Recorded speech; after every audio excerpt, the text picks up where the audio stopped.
Hey everyone, welcome back to the channel. Today, we're diving into a truly wild chapter in nutritional history, a year-long medically supervised all-meat diet experiment conducted in the 1920s by an Arctic explorer who lived with the Inuit. This is one of the earliest carnivore diet experiments ever documented, and yet, shockingly, most modern nutrition science completely overlooks it. Let's unpack what actually happened, who was involved, and what we can learn. First, who was this explorer? Vilhjalmur Stefansson was a Canadian-born Arctic explorer and ethnologist, born in 1879. He spent more than a decade living with Inuit communities, learning their language, culture, and perhaps most interestingly, their diet. During his expeditions, Stefansson observed that Inuit diets were overwhelmingly meat and fat, seal, whale, caribou, and fish, with very little seasonal plant intake. He believed that Europeans and Americans had wrongly assumed that humans needed carbohydrates or vegetables to stay healthy, and he became determined to challenge that belief scientifically. That's a bold claim, especially in the 1920s when vitamins like vitamin C were just being discovered and scurvy was still a major concern. By the way, if you're finding this video helpful, don't forget to like, subscribe, and hit that notification bell for more content like this in the future.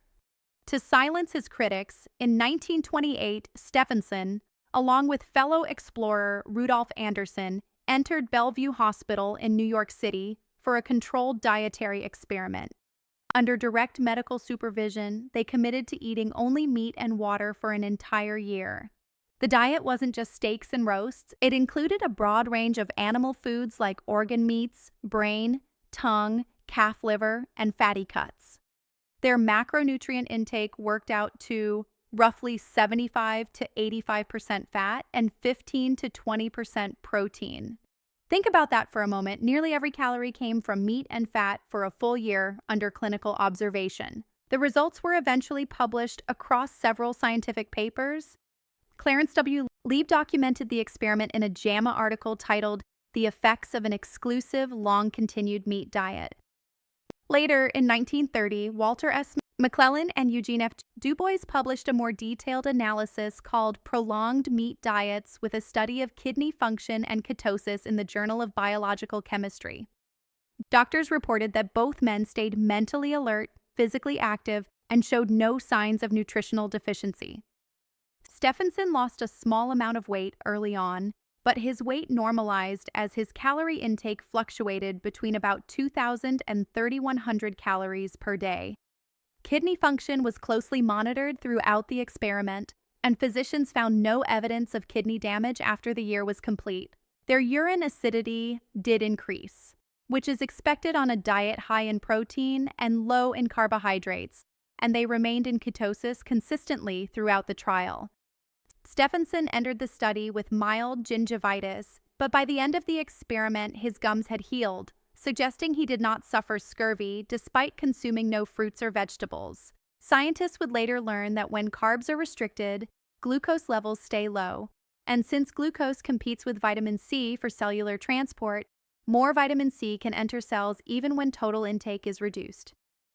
Meat, especially fresh, lightly cooked organ meats and cuts rich in connective tissue, contains small but usable amounts of vitamin C, and in a low-carb metabolic state, that amount may be sufficient for collagen synthesis and antioxidant protection.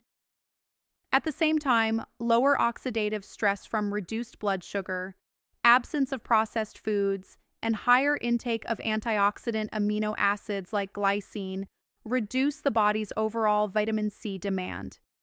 So even though fruits and vegetables provide far more vitamin C on paper, a low-carb all-meat diet changes both how much you need and how efficiently you can use what you get, making deficiency and associated scurvy less likely.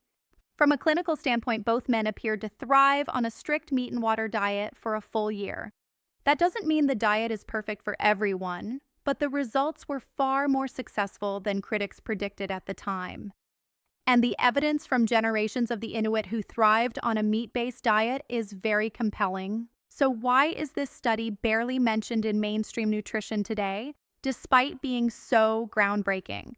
One reason is funding bias. Part of the study's support came from the Institute of American Meatpackers, which has led some researchers to dismiss it. Another reason is that nutrition science in the 1920s was rapidly shifting toward vitamin theory and an emphasis on fruits and vegetables as necessary for preventing disease. So this experiment challenged the emerging paradigm rather than fitting cleanly into it. The sample size also worked against its legacy. With only 2 participants, modern scientists often view it as too small to take seriously. There's also a cultural factor. Modern nutrition research favors randomized controlled trials and large data sets, whereas this experiment was more of a supervised self-test conducted by explorers. And finally, some argue the findings may not translate perfectly to the general population because Inuit populations historically have genetic adaptations that help them metabolize high-fat diets efficiently. It's funny, sometimes the most disruptive studies are the ones history chooses to forget. So what does this forgotten 1928 study mean today in a world where keto and carnivore diets are becoming increasingly popular? The experiment provides a compelling proof of concept that a zero-carb, meat-only diet can be sustained for long periods without obvious short-term harm in healthy adults. It also shows that long-term ketosis is possible and not inherently pathological. The experiment highlights the importance of using a full spectrum of animal foods, including organs and fat, to provide nutrients that might otherwise be lacking. And perhaps most importantly, the experiment illustrates a gap in how modern nutrition treats historical evidence, since this real clinical trial is rarely discussed even when the topic turns to low-carb or animal-based diets. Of course, none of this automatically proves the diet is optimal for everyone, because lifestyle, genetics, and broader health context matter a lot. But despite the fact that this 1920s carnivore study remains largely ignored, there's been a recent surge in interest around the carnivore diet. And it's not just about keto or low carb anymore.